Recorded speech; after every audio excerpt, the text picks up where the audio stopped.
তো আজকে নিয়ে এসেছি তোমাদের জন্য নতুন একটি ডিশ, যেটা আমার খুবই প্রিয়। প্রিয় বলতে এই ডিশটা আমাকে আমার দাদা বানিয়ে খাইয়েছিল, তো তার থেকে আমার এটা প্রিয়। তো চলো তোমাদের সাথে শেয়ার করি। রেসিপি হলো, ইনগ্রেডিয়েন্টসগুলো হলো রসুন, 2-3 কোয়া রসুন, পেঁয়াজ, আলু আর সয়াবিন।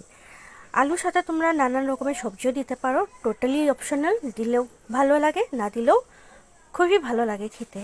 তবে হ্যাঁ, এই ডিশের মেন ইনগ্রেডিয়েন্ট কিন্তু সোয়াবিন, রসুন আর পেঁয়াজ।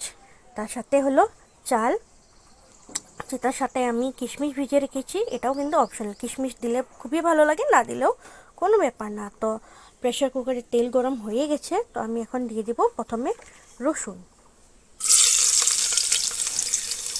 আগে তেজপাতা দিয়ে রেখেছিলাম, তো চলো রসুনটা দিয়ে দেবো। রসুনটা একটু লাল লালচে লালচে হয়ে গেলেই কিন্তু আমরা এর মধ্যে দিয়ে দেবো হলো পেঁয়াজ।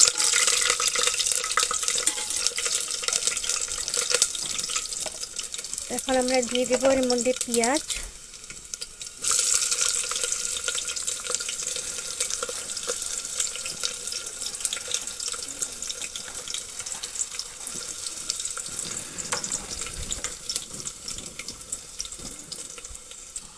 এখন আমরা দিয়ে দেবো পরিমাণ অনুযায়ী নুন, হলুদটা সামান্য একটু বেশি দেবো, যেহেতু ডিশের নামই হলো পিলা চাউল, তো এটা টোটালি হলুদের উপরেই কিন্তু ডিপেন্ড করে।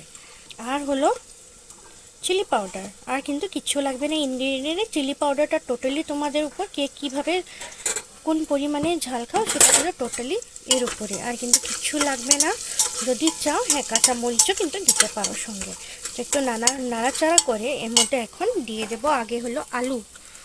আমরা আলুগুলো আগে দিয়ে দেব। আলুগুলো একটু ফ্রাই হলেই কিন্তু এর মধ্যে সয়াবিন আর চাউলটা দিয়ে আমরা জল দিয়ে দেব। এই দেখো হয়ে এসছে। এখন আমরা সয়াবিনগুলো দিয়ে দেব এর মধ্যে।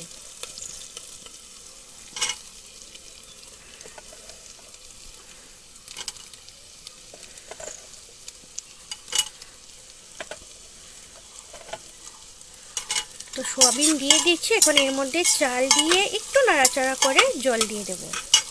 তো আমি চাউল দিয়ে দিয়েছি, এর মধ্যে চাউল দিয়ে কিন্তু নাড়াচাড়া করে দিচ্ছি। এখন পরিমাণ অনুযায়ী জল দিয়ে 2 থেকে 3 সিটি মারলেই কিন্তু হয়ে যাবে আমাদের ডিশ রেডি। এই হয়ে গেল আমার ডিশটা রেডি, পিলা চাউল রেডি। এখন এটা তোমরা পনিরের সাথে, মাছের সাথে, মাংসর সাথে, যে কোনো সবজির সাথে বা তরকারির সাথে খেতে পারবে। খুবই দারুণ লাগে, খুবই টেস্টি লাগে। আশা করি আমার এই রেসিপিটি তোমাদের ভালো লেগেছে। যদি ভালো লেগে থাকে অবশ্যই লাইক আর কমেন্ট করবে। আর কে কে ট্রাই করেছো এটাও কিন্তু কমেন্ট করবে। Thank you.